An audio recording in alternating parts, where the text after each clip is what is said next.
Either write something worth reading or do something worth writing. That is a quote by Benjamin Franklin.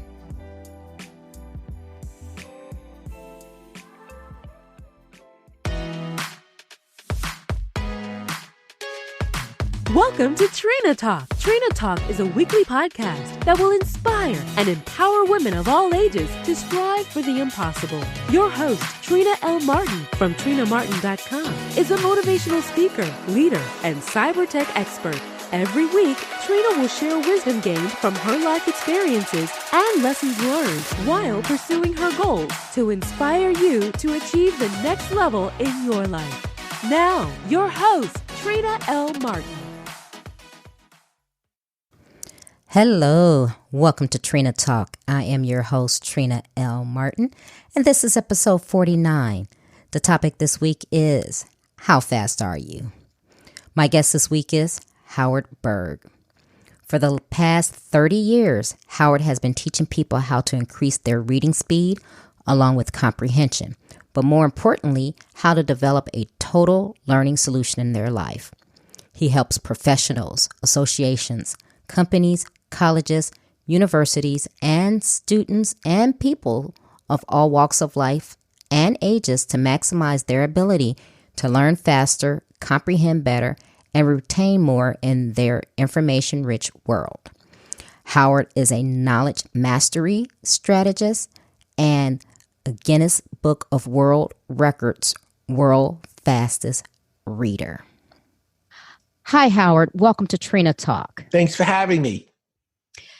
Thank you for being here. I am very interested in you. Reading your bio, I have never met anyone like you. So just start off and tell the listeners about yourself. I'm the world's fastest reader. I was in the Guinness Book in 1990, and I know it's been a long time, and no one's ever replaced my reading claim. I've been teaching people around the world how to read and learn faster, to use information in their knowledge-rich environment. I recently trained the Royal Thai Army in Bangkok, and I recently trained the U.S. Special Forces at Fort Bragg. That was very exciting. And I've been all over the world doing this, and my goal is to share what I've learned that's helped me so more people can make more good decisions and have a more successful life, because everything today revolves around what you know. True. Now, see, I have a couple of questions for you. Actually, I have a lot of questions. Perfect. But to start off, how did you get into being a fast reader and then progress into being the world's fastest reader? That's a great question, and I'm glad you asked it. I grew up in Brooklyn, in a very bad part of Brooklyn. I grew up in the East New York projects. By the way, right now, it's the most violent project in the city of New York, so it gives you an idea of how bad it was. Lots of gangs, very violent. I was mugged, I'd been beat with bats. I had knives to my throat, and just went on with my day. It was a normal day for me. I found one safe place, the library. Gang kids treat libraries like vampires treat churches. They don't go there. I read a lot. By the time I was 11, I had college reading. I went to college at 17 to major in biology at the State University of New York, Binghamton. When my junior year, my second half, I got interested in the brain and how it works. So I said to the dean, I want to do two majors, psych and bio. And he said, you can't. You're a junior. You haven't had any courses in psych. You have 1 year left. You'd have to do a 4-year program in 1 year. And I did it. He said I wasn't smart enough, but I did it. And I realized they don't teach learning in school or work. They tell you what to learn, why to learn, what will happen when you don't learn, but not why you hear a song once on the radio. You remember it your whole life, and then you read a book like The Habits of Highly Effective People, and the next day you don't know any habits. So I learned how to learn. I got up to 80 pages a minute, and I took the graduate record exam in biology. In 3 nights, I read 48 books like biochemistry, genetics, cell physiology. I got 3 questions wrong. I was in the 99th percentile. And then I wondered, was it me or was it the system? So I started a school. We had kids 11 to 15 take a 30-chapter book in lifelong developmental psych, which is a sophomore course in college. Remember, they were 11 to 15. They did it in 1 week. 15 out of 18 passed the CLEP for full credit. And now I knew I was on to something. It wasn't that I could just do it, but I could teach it. And that was much more significant. Me doing it, it's a sideshow. You doing it can change the world. And that was very gratifying. So I get booked because I'm the fastest reader, but it was never about me. I use that to get bookings, but I'm more interested in helping other people reach their full potential. I think that's much more, I was a yogi when I was younger. When I got out of college, I was interested in consciousness. And I didn't live in an ashram, but I went many weekends. I spent many weekends in an ashram. And I think it rubbed off on me that you have a responsibility to do something good for the world and to use whatever you have to make that happen. And that's the way I've lived my life. Wow. I'm glad you said that, because we're all put here for a purpose, and our purpose is not for ourselves, it's to help others. Yes. So I firmly believe that. But here's my other question to you. So you read fast, you could teach it to others. My thing is, so me personally, and I don't know if it's because I'm just getting older and I have so much going on in my head. Sometimes I got to read things a couple of times to actually comprehend what I'm reading. And so with reading fast, can you actually get the content that's being put out? Because I know when I was in school long time ago, that was one of the things they were like, speed reading. And my thing is, okay, yeah, I can speed read, but my thing is, do I comprehend what I'm reading? How do you get past just the reading fast to actually reading and comprehending what you're reading? Good question. Very few people ask that, but it's a great question. Speed reading doesn't work. Not the way it used to be taught. In fact, the guy who owned Evelyn Woods in its heyday paid me to train his son how to speed read because I fixed the problem, and I'll tell you what I did.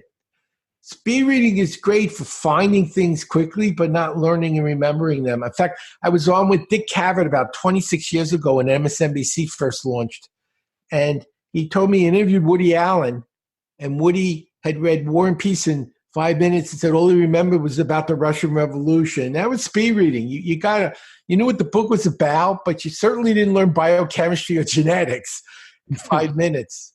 So what I've done is I use reading to find what I need to know, and I have a system for figuring that out. Now that I found it, if I don't understand it, I use brain-based learning strategies for making it make sense. Then I use memory strategies for locking the information that matters into my permanent memory. And another thing that I find very useful is I use emotional intelligence skills to be in the right state. So when I need to use the information, I can use it. A good example would be people get nervous taking tests and they can't remember what they studied until the test is over and it's too late.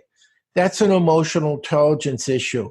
So by teaching people what to look for, how to know when they found it, find it 2, 3, 4 times faster, how to analyze it when it's not making sense, like say a calculus book, how to make sense of it. Now that you know what it means, if you need to know it, how to remember it, and then how to stay focused in the right state of mind when you need to use it, now you've got something. And I hope during the interview we get to share some of the ways this could be done.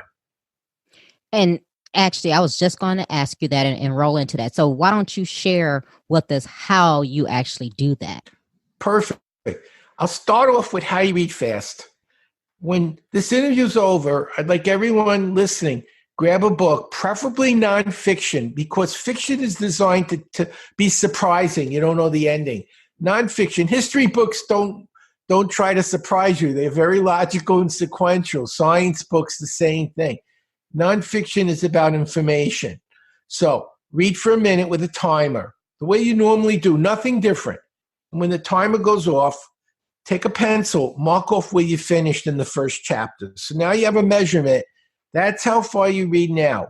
Now I'll give you the special secret, the first secret on how to read faster, and then I'll talk about comprehension and retention and all the other things.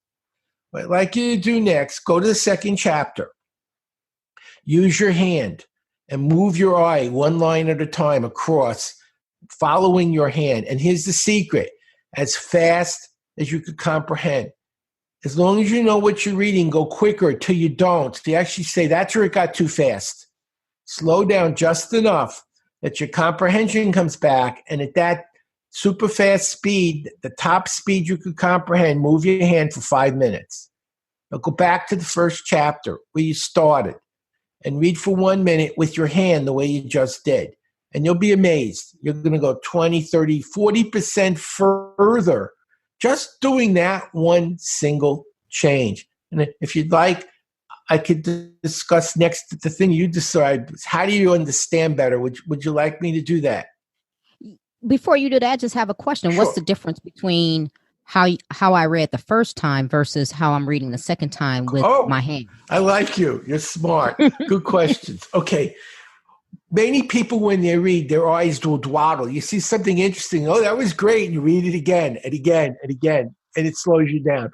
Or they get distracted and they stop reading. They're thinking about laundry or something else. And by using your hand, you're focusing your eyes. The hand has no emotion.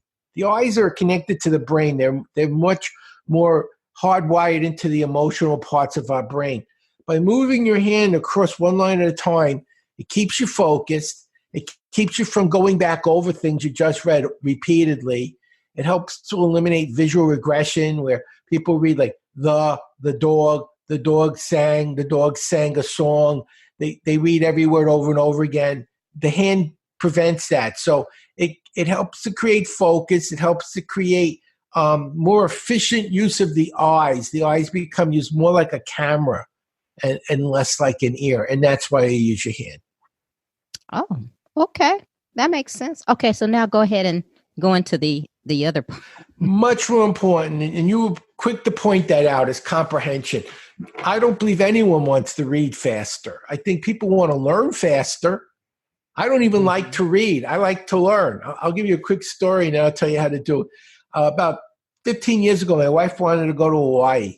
And I lecture on cruise ships, and they didn't want speed reading. They had a cruise, but they didn't want speed reading. So what do they want? They said, well, we want Photoshop, video, and photography. Do you teach that? I said, sure. They said, are you sure? I said, absolutely. Of course, I didn't know any of it. But I learned fast, and I know how fast I learn. So the next day, I bought 10 books on Photoshop. I didn't know it takes 4 years in college. I didn't know anything. I didn't even have Photoshop. I had to buy it. And in 3 hours, I read 10 books. I learned Photoshop. You read 10 books, you're going to learn something. One book, maybe they're right, maybe they're wrong. 10 people doing what you need to do, that's a business plan. Next day, I read 10 books on photography in 3 hours. And the next day, I read 10 books on video. And I went to the cruise and I was like, please, let them be 90 years old and not know what a digital camera is. The first guy walks in. He's a professional photographer, 38 years, wants me to teach him photography. Second guy comes in, he's doing Photoshop, 5 years, he wants you to teach him Photoshop. My wife's in the front and she's crying because they said if I didn't do it, they'd throw us off the boat, not in the water when we got to the shore. And they actually threw someone off. We saw a chef that got thrown off the boat. So I did this for a week. I was teaching Photoshop, photography, and video. At the end of the week, these people came over to me and they said, how many years did it take to learn that? I couldn't say I learned it last week in 3 hours. That's what I love. So let me show you how to comprehend. The secret to comprehension is in one word. It's called schema. Schema is what your brain uses to make text make sense. And I'll show you precisely how it works. I'll give you text with no schema. And watch how confusing it is. Then I'll give you a title that has schema, and instantly the exact same text will be effortlessly comprehended. Are you ready? I'm ready. This is an easy thing to do. If possible, you could do it at home. But you could always go someplace else if it's necessary. Beware of overdoing it. This is a major mistake and may cost you quite a bit of money. Would you bet your life right now you know what I'm talking about? No. No, nobody would. I would hope not. Now I'm going to read it again. This time I'm going to put on one word, a title, and watch how instantly it makes total sense. Laundry. Laundry. This is an easy thing to do. If possible, you could do it at home, but you could always go someplace else if it's necessary. Beware of overdoing it. This is a major mistake and may cost you quite a bit of money. How confusing is it now? Oh, that's crystal clear now. So what I'm teaching people to do is to use schematic clues. I tell them where it is, how to find it, They're reading 2, 3, 4 times faster.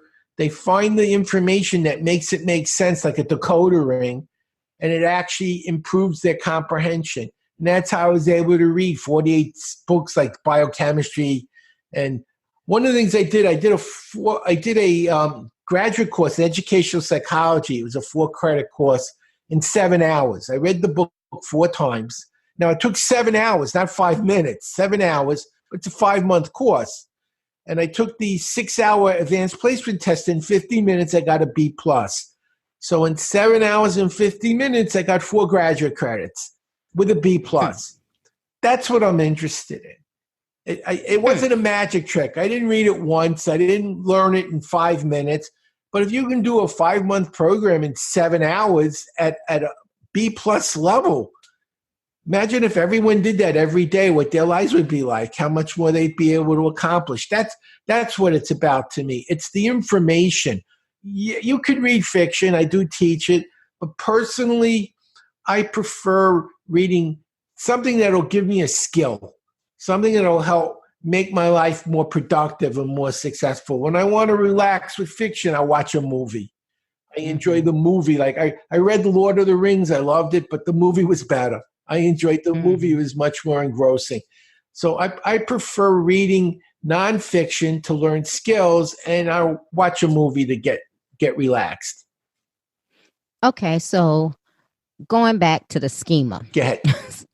So what you teach, is it just because you added the word laundry in there? Mm-hmm. Are you teaching people to look for like the main noun and then kind of skim from there? Yes. Nouns, verbs, people, places, things, their actions, all those things are very significant. And by training them how to do this properly while using their hands, things start making a lot more sense. And if you think about it, when you read, you don't remember every word. I mean, if you read, here, imagine I'm reading this. Pavlov, Russian psychologist, revolutionized learning, used a hungry dog, 1902. Who? Pavlov. Where? Russia. When? 1902. What? Revolutionized learning. How?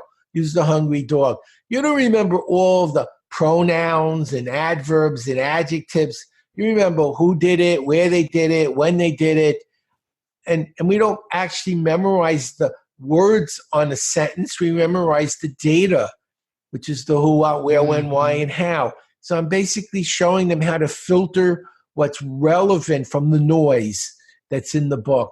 And if you'd like, I could actually show you there's only 5 things you need to learn to master any subject. Yeah, I'm down. Let me know. A lot of times people say to me, the books, that you get these books, they're huge. It's like, I can't learn all this. It's too much information. You're right. You don't need to learn all of it. Here's what you need to learn. 5 things, just 5 things. Vocabulary. About 85% of a new subject is the words, the terms. So look for words that are bolded, italic, underlined, in strange fonts, or in a glossary. They don't look like the other words. The writer made them look different because they were special. You needed to learn them. Second, names. Who's in your book? What did they do? Those are the second things you learn. Third thing, any number, date, statistic, or formula. How do you use the formula, and what's the significance of any number, date, or statistic? The fourth thing, in every nonfiction book, there tends to be headings and subheadings, subdivisions. In each division, what are the 5 big takeaways, the 5 main ideas? And the last thing you look for are any questions and answers. Any questions and answers. So if you know every word and what it means, every person, what they did, the significance of every number, date, and statistic and formula, the 5 big takeaways in every section, and the questions and answers, that's it. We did that with those kids, those 11 to 15-year-olds.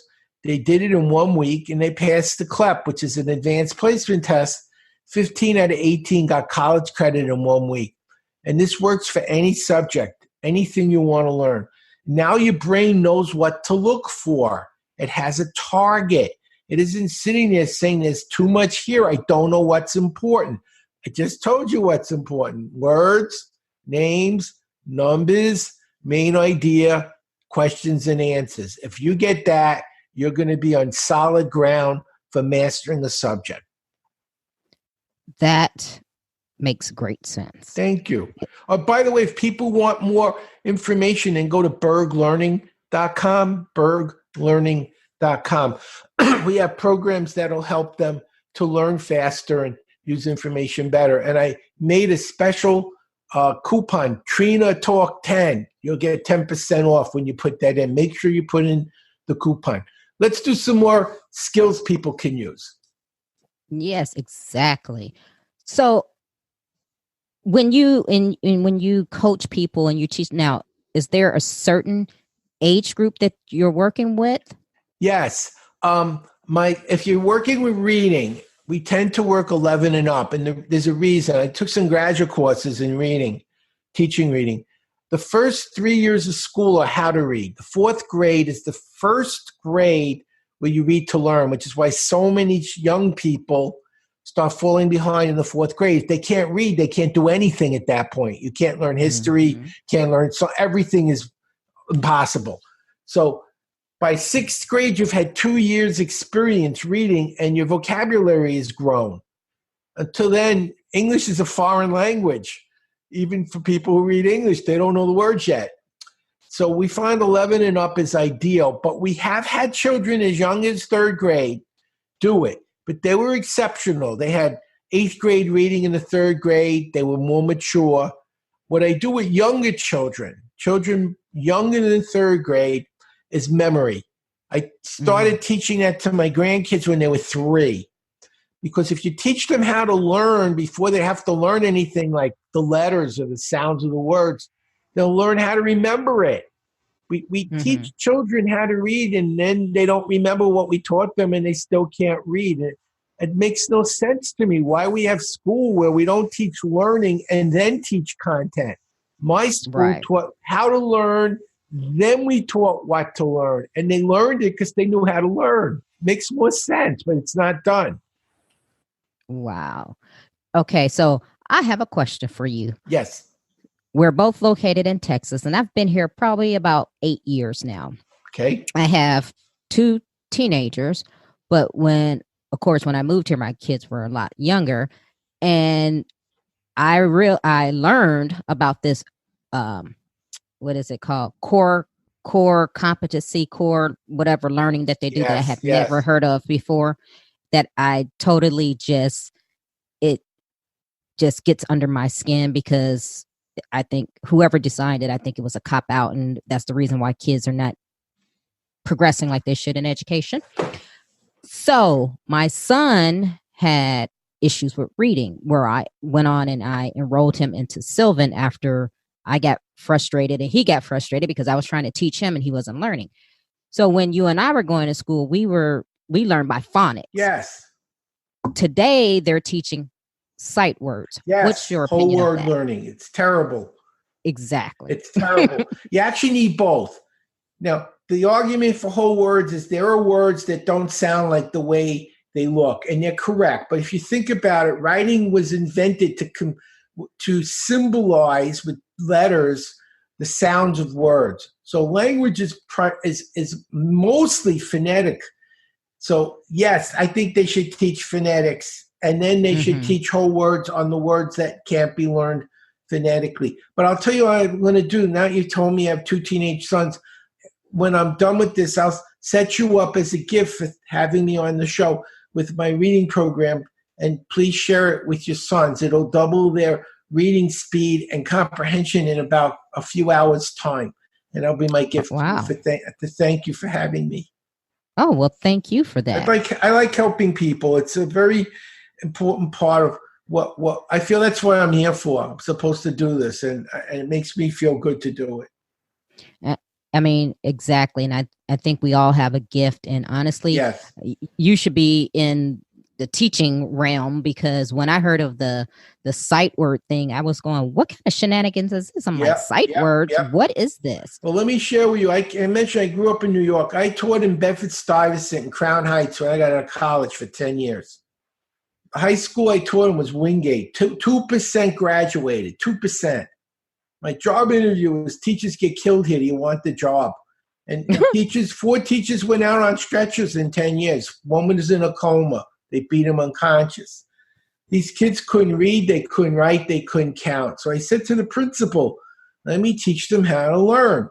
They'll have more success. They can't read, they can't write, they can't count, they can't learn anything. And he said, no, it's not in the curriculum. I said, fine, it's his school. I can't tell him what to do.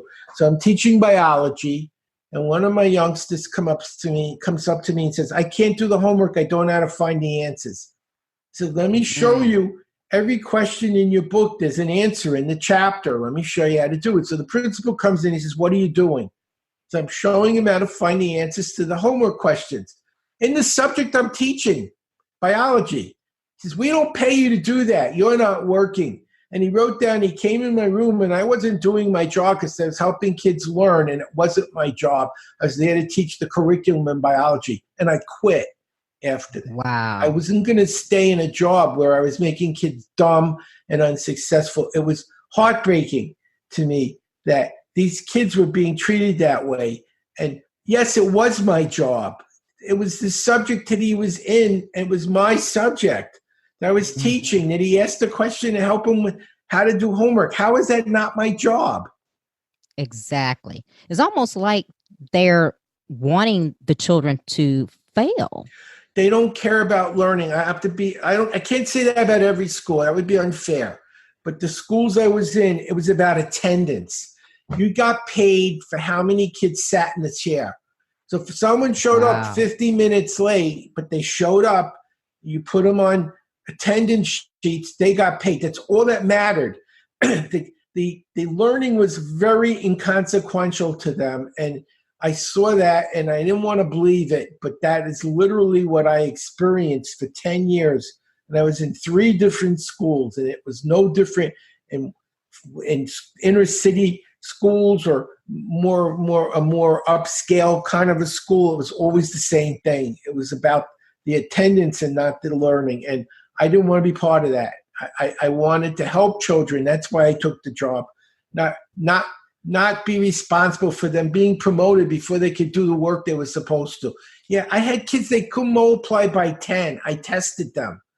They were 19 years old. I'm teaching them general science, which is physics. How do you learn physics if you can't multiply by 10? They literally couldn't do 1 times 10, 2 times 10. I gave them, that was the test, 1 times 10, 2 times 10, 3 times 10. Not one kid could do it. Not one kid in an entire classroom of 19-year-olds in 9th grade could multiply by 10. And they wouldn't let me teach these kids how to learn. It was a sin. I don't want to get off on a rant, but it was very, very upsetting to me. No, I'm right there with you. Like I said, when I found out this core competency or whatever that they're teaching in school, I was just, I was amazed. I couldn't believe it. And you're right. And I've spoken to other people who were teachers or teachers back in the day, and they said the same thing as you, is that they left the school systems because they wanted to actually teach the children how to learn. Yep. And the schools were not concerned with that anymore. Everything is teaching to a test. Yes. And like you said, how many students are there? Well, okay, if we can teach to this statewide test and get X number of students to do well, that's their goal. That is their goal. That's why I'm doing what I'm doing. That's why I have my programs on my Berg Learning site. I'm trying to help people and help their kids. It's kind of a double win. They use it at work because they have to stay on top of information to do their jobs. And then their kids use it at school to graduate. And there's no reason why our kids aren't doing better in school. I mean, 4 hours time, I've got kids reading 100% faster, and they can't do that. I'm actually training a group of teachers in August in Oklahoma on how to do this, because I'm a Rotary president. I was a Rotary president. I just recently became the secretary, but I was the president. And I was speaking at a Rotary club, and one of the people was the principal for that city. And I'm going back in a couple of weeks to train the teachers on how to do this to help them do better. So that's what I wanted to do in the first place, but they wouldn't let me. Wow. Now, do you speak to and train corporations, or are you just basically on Oh, the student and absolutely. I teacher. was the keynote at Prudential Realty at their annual conference. I trained Rockwell International. It's rockets. It Mm-hmm. was straight. I couldn't even have my tape recorder or anything. It was like top Right. security. They like basically it was like going through an airport security, but on steroids. I worked with J.C. Penney, Sears, and I've done a lot of other companies as well. And I enjoy that because people today tell me they can't keep up with all the information, the laws, the rules, Mm-hmm. the news, the new skills, the changes in technology, the business skills. And they can do that. The time you spend learning in business, you don't get paid for. But if you Right. could cut that time in half and understand it better, now you have more time. And then what do you do with the time? Well, it depends. Maybe more time with your family. Or maybe you want to spend more time with clients. But you have that time, which right now, I know in a lot of fields like medicine and accounting, you have to go every year and take courses to keep your Mm-hmm. license active. Well, that's a lot of time. And if you could cut that time in half, and still get the information. That's what I Mm-hmm. do. So absolutely. And I actually help seniors stay mentally fit. I had an 84-year-old, Ruth Lubin. She was Miss Senior California. And the day after I taught her, she called up and said she read 3 books in 3 hours. And she was 84. So I often hear people say, well, I'm 40 or I'm 50. Or I'm too old to learn it. She was 84. She read 3 books in 3 hours. It's not an age thing.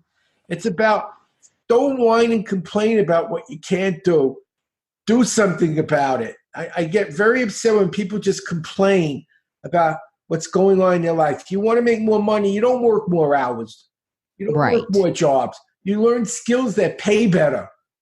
Mm-hmm. You upgrade your skill set. So you work less hours and make more money. I mean, that's how Exactly. rich people succeed. They don't work more hours. They work less hours, but they make more money when they work because the skills they have are more valuable. A dishwasher doesn't make as much money as a surgeon, but in many days, a dishwasher's job is physically more demanding. Mm-hmm. But they don't pay that well because that information is very easy. Put some soap in the Mm-hmm. water.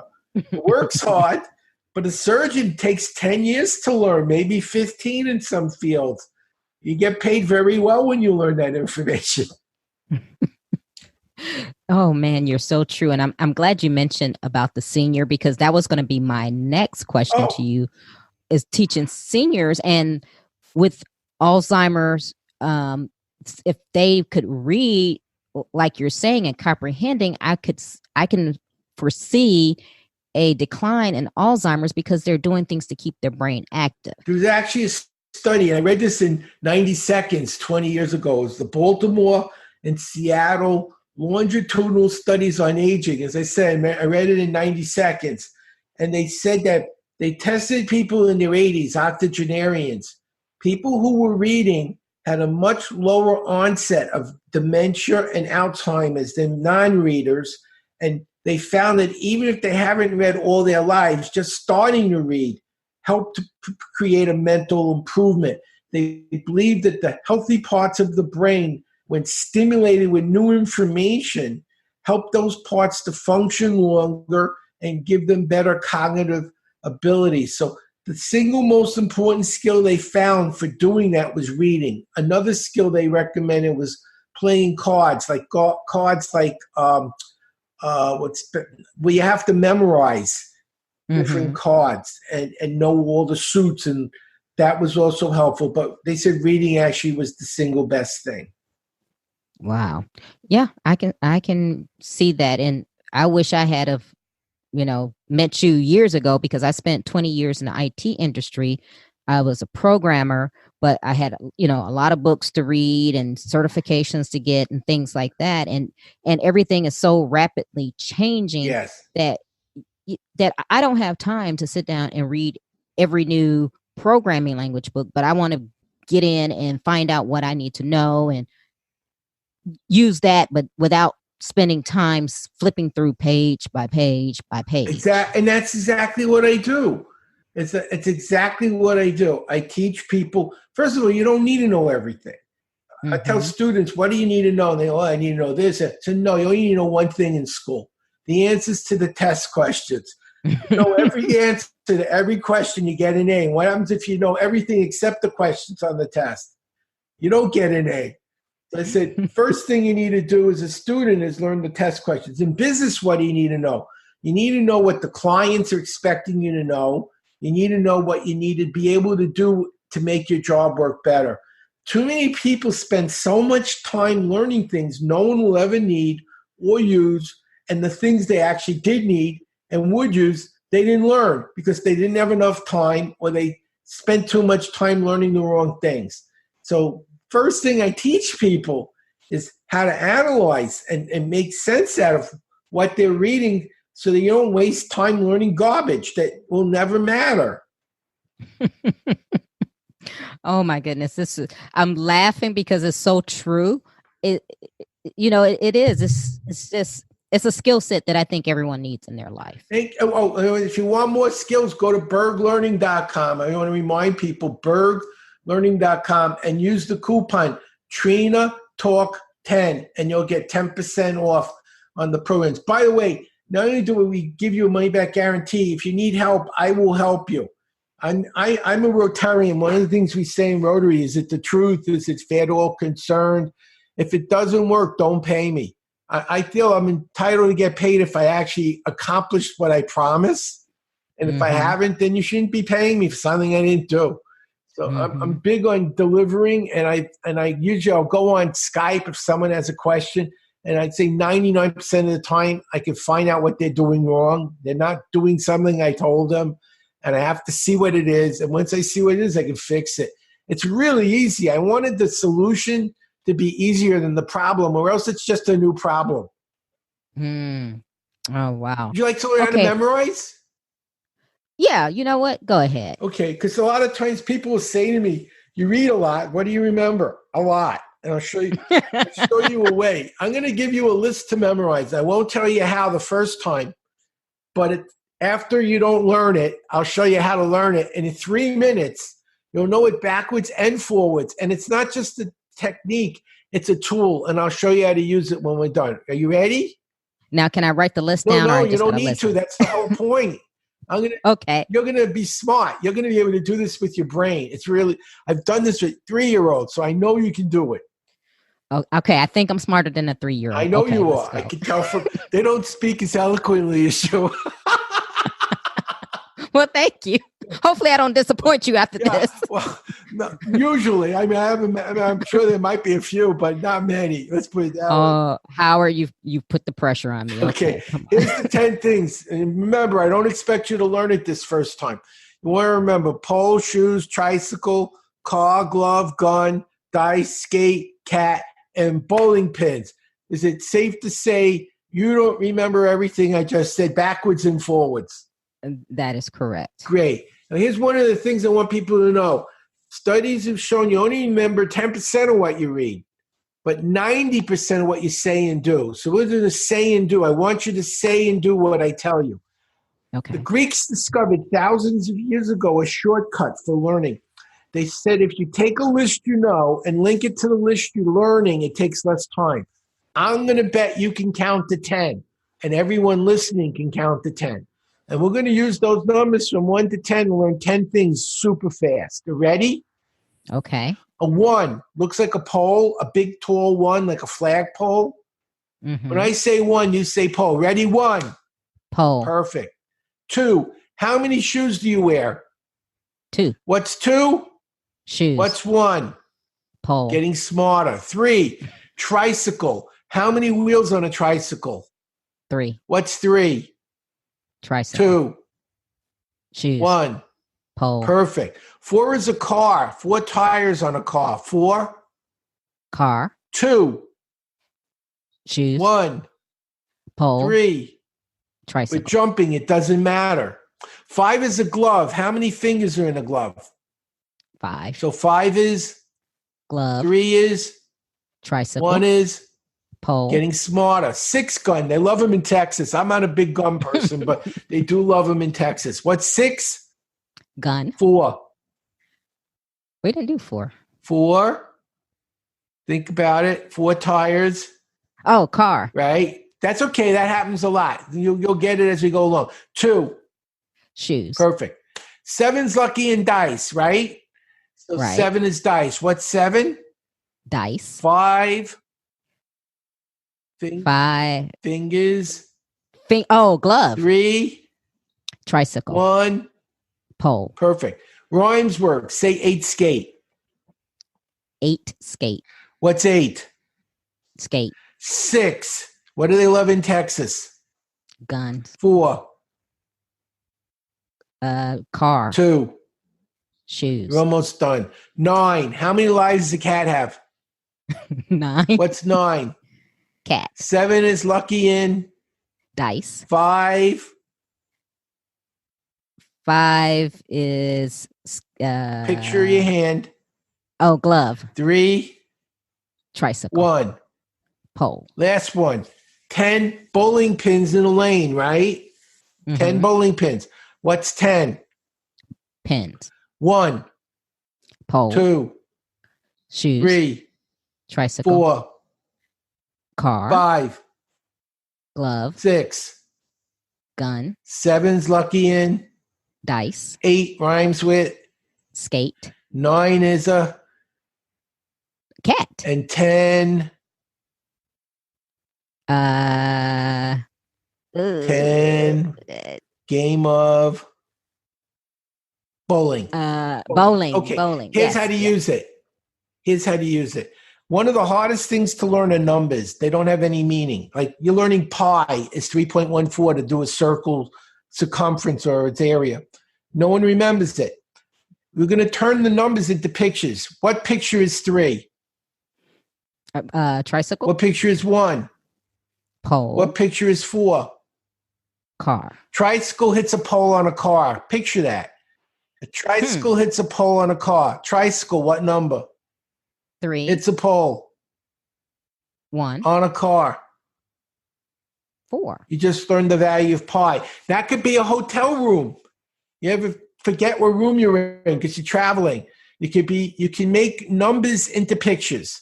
And the 0 is the 10 bowling pins. The kids use this in school for science and math and for history. And adults use it for percentages, due dates, room numbers, a telephone number. You can use it to learn any number you might need in business. So you turn the number into a picture. You string the pictures together in a movie. You play back the movie. You remember the number. And memory is very easy. Yeah, I like that. Thank you. I like that. I'm going to actually use that because a lot of times, like you say, I'll travel and go, what room am I in? And then I got to search for the little card that they gave me to find out. Well, 214 is Valentine's Day. Sometimes I'll use like a holiday if it's a special number.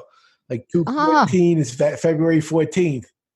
Wow. Now, see, that's brilliant. I like that. That's what I do. I try to give people solutions that are easier than the problems they're solving. And as long as the solution is easier, you've given them a tool that'll help them get more done. That's exactly what I'm doing. Wow. Okay, Howard, we're going to go into our questions. Sure. Go ahead. Okay. Who or what motivates you? I think what motivates me is I'm a grandparent. I see all if anyone watches the news, does anyone think there's too many smart people making too many good decisions in this world? I'm not pointing any fingers, but I think everyone could agree that's not our number one problem in the world. And I feel that I've gotten a system that can help solve that. I can't fix all the problems. I don't believe that. But I can help the people who do have the ability to solve the problems learn enough extra material and understand it better to solve the problems. I had a kid that he graduated UTA at 16 with a 4.0 economics degree, master's in math at 19 with a 397. He's teaching at Yale in his early 20s. This is a young man who might find a way to balance our budget. I can't figure out how to do that, but he might because I taught him how to learn. And I have kids who went to medical school at 19. that I don't know how to cure cancer, but they might because they learned how to learn. And that's what I see it as. I'm trying to take what I've learned. And like you said, everyone has a special talent or gift. Everyone. They don't necessarily know what it is, but they have it. I'm hoping that they'll use what I'm teaching them to find that gift and take it to the max so they can make us a better world because they're doing something they were meant to do and they're doing it better. That's what it's about to me. Okay. What demotivates you? I couldn't hear you. What demotivates you?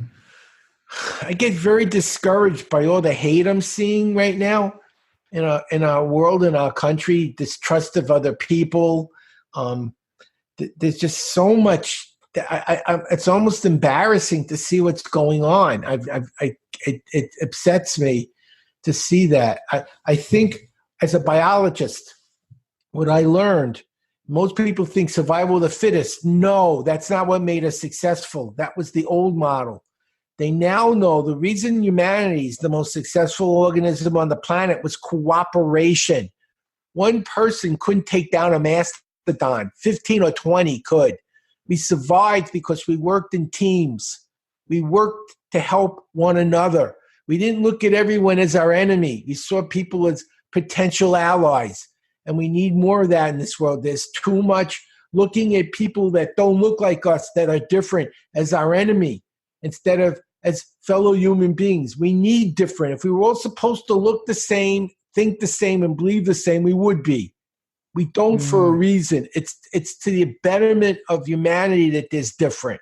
And we should embrace that. And it upsets me how much people have moved in the other direction in this country and in the world, really. Wow. Okay. Does that make sense? I mean, you see it. Oh yeah. I totally agree with you. When was a time that something was said or done to hurt you, but it worked for your good? I was beaten a lot when I was a kid. Not my parents. My parents were very nice to me, but I was different. I mean, I had college level abilities when I was like 9, 10, 11 years old. And I lived in a gang infested neighborhood. They didn't understand me. And so I retreated from playing because going out to play would be a beating. And it turned out because I went to libraries and read, became the best in the world at what I did. I never probably would have developed that ability had I not been mistreated. And I think that's what motivates me because I've experienced tremendous suffering and pain as a child. And it was basically like PSTD, like a post-traumatic stress disorder. And I have more empathy now for people when I meet them that are having problems because I know what that feels like. I was lucky. I figured a way out. I learned how to heal myself and to be able to do more. And I think that the thing that created my greatest problem growing up has become my greatest strength as an adult. What is your fear? I'm afraid that the world is in a situation where it may not recover. As a biologist, many biologists are saying we may only have a few generations before we go extinct. Up until the Civil War, there was only 1 billion people in the world. The first time there was 1 billion people was in 1865. It's 2020, we have 7 billion. The planet can't sustain this number of people. There's been a drop-off of about 50-60% of all wildlife. People need to eat. They need a place to live. They need energy. And they keep taking more and more land and resources away from everything else. The planet can't survive with just people. We need bees. We need bugs. We need fish. We need birds. We're killing them off with our toxins, our poisons, and we're doing it because our population is out of control and no one wants to do anything about it. And I'm really concerned that unless something is done to correct this, there may not be much of a future for us as well. We're going through a die-off right now, equivalent to what happened with the dinosaurs after the asteroid strike. This is the greatest die-off of species in all that time. People aren't aware that it's even happening, and it is happening. We're a species. We're not separated from the rest of the living system of the planet. It's dying, and we're causing it. And instead of looking at solutions, we're doing away with the science studies that need to be done to correct it. And I'm very, very concerned that a tipping point is going to be reached where people will finally realize what's happening. It might be too late. I hope I'm wrong, but I'm really concerned, and that scares me. Is there a time when you wished you had done something that you didn't? Yes. I tell you, my first marriage was a storybook marriage. Unfortunately, Stephen King wrote the book. I thought happily married was an oxymoron. You can be happy or married, but at the same time, it was like military intelligence or honest politician. Some words shouldn't be repeated in the same sentence. I actually have a wonderful wife now. She's my best friend, and I'm very lucky because I know what it was like not to have that. So I guess if I had to do it over again, I would have wished I could have met my wife, who I have now, when I was much younger. I often think about how much better my life would have been if I had spent more time with her. She's like my best friend. And I'm still friends with my ex. I mean, we just weren't compatible. It didn't make her a bad person, but she was the wrong person for me. And I'm just kind of sorry. The only thing I feel good about is I had 2 wonderful kids with her. And I guess without her being my wife, I wouldn't have had them, and I wouldn't want to undo that. But right. Personally, I wish I'd met my wife sooner because she's such a decent human being. I'll tell you one quick thing. When she was younger, she was married to someone else, and they adopted 2 children. Their mother died in a fire, and they were getting split up, and she saw that on television, and she took them.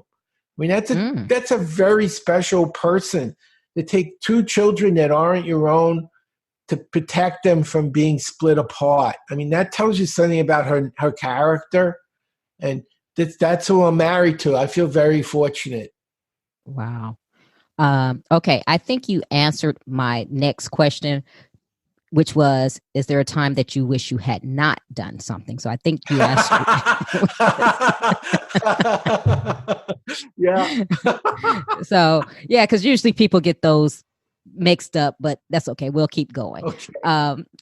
What is your definition of success? There's a few things. I feel I'm successful.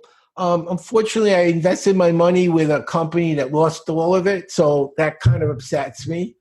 But I still know I'm capable of doing it again, so I'm still focusing. Can't focus on what went wrong. You learn from it. You have to keep moving forward. And it concerns me, that happened, but it happened. And, fretting over it won't make it go away. What you do is you look at what you have, you look at the resources you've got, and you ask yourself, what's the best? Here's a question I think is the single best question anyone could ever ask. What's the next best thing I can do now? It's what I taught the special forces. I said, when things go wrong, and they do, even the smartest person, the most gifted person, things don't go the way you expected. Instead of whining and complaining, why is this happening to me? This isn't fair. So what? It's happening. Are you going to wallow in your emotions, or are you going to look at what can you do about it? What's the next best thing you could do now? So that's kind of how I approach life. Things will go wrong no matter what you do, sometimes out of nothing that you did. And if you're going to continue to be successful, you have to constantly ask yourself, what's the next best thing I can do now? Okay. How do you recharge? I actually go to the gym about 6 days a week. When I was younger, I taught swimming for 18 years. I still swim a mile in about 50 minutes. I go lift weights about 4 days a week. I walk on the treadmill after each workout. Days that I don't lift weights because you have to rest your muscles, I either swim or do treadmill, and I walk my dog twice a day. I meditate every day. I always meditate. I spend time with my wife. I find that very, very relaxing. She's a very nice person. I just feel very good around her. I have a dog, and I take him for walks, and I play with him. And I enjoy reading. And I actually don't feel my work is work. It's work, but I like what I do. I enjoy helping people. It makes me feel good when someone walks away and says, I just doubled my reading speed. It makes me feel I did something. I accomplished something. And yeah, it's work, but it's different when what you do makes you feel good. And when you go to work, you can't wait to go home. That's terrible. But when you can't wait to go back to work because you enjoy it so much, it's never really a job. It's your bliss. If that makes sense. Oh, yeah. Oh, yeah. What are you awesome at? What am I awesome at? Yes. I'm very creative. I'll tell you something I've never told the public. I wrote a play when I was 22.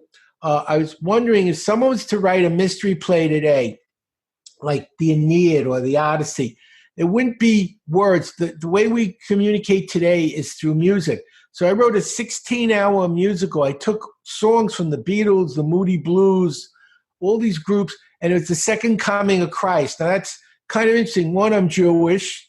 Two, I'm a biologist. I'm not a musician. But it took me 3 years, and I put this together, and it creates the experience. If he came back today, what would happen? And it took me 3 years to do it, just as a project, something to do. I think that's what makes me a little different. I'm very interested in creativity. In fact, I made a program on how to write a book in a day. I wrote one in 5 hours, and it went number one on Amazon the next day. That was one of the things I did. So I think that's what I'm good at. I'm very good at seeing patterns. I'm the fastest reader in the world, but I don't see that as my main skill. It's part of my skill set. But I think my main skill is I'm able to innovate and see things people are missing because I've read 30,000 books, and it gives you insights that you wouldn't have without that information, if that makes sense. Okay. What legacy do you want to leave? I want to leave a world better than I found it. And I hope to make myself better than I was when I started. I don't believe I'm a perfect person, but I try every day to be better than I was the day before. And of course, I have days that doesn't work out the way I planned. But I think that's part of being human. And you cut yourself some slack and you go back to trying. I think that's all we can do is to try to be the best we can and make the most difference. And that's why I'm doing these podcasts, to get people aware that, yeah, there is a way to fix the problems they have in learning. And I found them. A lot of people say, why can't we learn? You can. Remember berglearning.com. That's what I do. And that's what matters to me right now. I'm getting older, and I want to make sure that what I've done reaches the right people and helps them to have the right outcome. Okay, Howard, give the listeners one motivational takeaway. One motivational takeaway. One motivational takeaway. I believe everybody has an ability, whether they find it or not, that makes them unique and special. Everyone. Maybe you have good people skills. Maybe you're a good cook. I don't know what that skill is. But whatever it is, you need to spend your life finding it and cultivating it, because that's your contribution. That's what makes you a part of this human race and makes us a better human race because of you. Too many people spend their days complaining about what they don't have, what they wish they had, what they could have had, instead of looking at what they can do about it. And I believe by learning to read faster and understand better, you could read books by people who have accomplished the things you dream of doing. I don't think one book is the answer. Maybe they got lucky and it didn't really work for anyone else, and it worked for them. But 10 books by 10 people who are doing what you dreamt of doing, that's a business plan. And most people don't have the ability to read fast enough to do that. And that's what I'm trying to do, is give them that ability so they can fulfill their dreams and become the person they're meant to be. And all of us will benefit. All of us benefit because someone learned medicine. All of us benefit because somebody is a better computer programmer. Everyone matters. Everything everyone does. I was in Thailand. I was telling them, the reason we're in this room is someone's out there sewing our clothes, growing our food, parking our cars. We couldn't be doing what we did if other people weren't doing the things they were doing. There is no small jobs. There is no small person. Everything matters. And my hope is I can help people find the highest level of success they're capable of by giving them the power to learn what they need to know to accomplish it. Okay, so one more time, tell the listeners how they can find you, how they can connect with You you. go to berglearning.com, berglearning.com. You'll see my programs. Print in the coupon, Trina Talk 10. That's the coupon, Trina Talk 10. You'll get 10% off on the program. And when you get the program, if you need help, you send an email. And if I see that it's something I can help you with, I will help you. I'll make sure you learn it and get the success that you paid for. And if you're not happy, I'll give you your money back. I want to earn what I do, and I'll work really hard to be able to do it. I want to make people have the abilities to learn the things they need to know so we could solve some of these problems that seem so unsolvable. Someone out there has the solutions, but maybe they need a couple of extra books to do it. This will make that difference. It'll help their kids get better grades and graduate and get jobs so they don't live with you till they're 40, and it'll help you make more money at work without the stress. And that's really what that's why I'm here, because I know I can do it, and I've done it, and I want to continue to do it as long as I can. Okay, Howard. Well, you know what? Thank you for coming on the show. I learned a lot. It's been fun. And all you listeners out there, if you want the help, go to berglearning.com. Take care. Thanks for having me. Thank you. If you like Trina Talk, please don't forget to go out to Apple Podcasts to subscribe. Also, who else in your life do you know that needs some motivation and inspiration in their life? Don't forget to share Trina Talk with them. I hope you have a great week. And remember, if you change your mindset, you can change your life. Keep striving, because success is a journey, not a destination. You can listen to Trina Talk anytime and anywhere. It's available on iTunes, Google Play Music, Stitcher, Spotify, and all other places that you can listen to podcasts. If you like the podcast, please don't forget to go to iTunes to subscribe, rate, review, and share. If you have questions for me or need inspiration on how to go to the next level, tweet me directly at Trina L. Martin.